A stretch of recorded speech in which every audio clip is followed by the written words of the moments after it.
బెంగళూరు విజయవాడ నగరాలకు కలిపే 6 లేన్ల greenfield access controlled highway నిర్మాణ పనులు వేగంగా జరుగుతున్నాయి. ఈ రహదారి అందుబాటులోకి వస్తే ఆంధ్రప్రదేశ్లో ముఖ్యంగా కడప జిల్లాలో పారిశ్రామికాభివృద్ధికి భారీ ఊతం లభించబోతుంది. జాతీయ రహదారి 544Gలో భాగంగా బెంగళూరు, కడప, విజయవాడ ఆర్థిక క్యారిడార్ను అభివృద్ధి చేస్తున్నారు. ఈ కొత్త రహదారి నిర్మాణంతో బెంగళూరు, విజయవాడ మధ్య దూరం సుమారు 110 కిలోమీటర్లు తగ్గనుంది. దీంతో ప్రయాణ సమయం 3 నుంచి 4 గంటల పాటు ఆదా అవుతుందని అధికారులు అంచనా వేస్తున్నారు.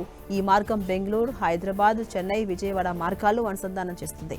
శ్రీ సత్యసాయి, కడప, నెల్లూరు, ప్రకాశం, బాపట్ల జిల్లాల మీదుగా ఈ హైవే వెళ్లబోతుంది. ఇక ఈ ప్రాజెక్టు వల్ల అత్యధికంగా లబ్ధి పొందబోతోంది కడప జిల్లానే.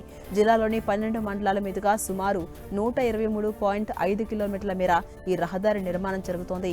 జిల్లాలో 6 ప్యాకేజీల కింద 5,377.72 కోట్లతో పనులు చేపట్టబోతున్నట్టుగా కడప జిల్లా కలెక్టర్ పేర్కొన్నారు. 2025 మార్చి నాటికే అటవీ వన్యప్రాణుల అనుమతులు లభించడంతో పనులకు అడ్డంకులన్నీ తొలగిపోయాయి. భూసేకరణ ప్రక్రియ కూడా చివరి దశలో ఉంది.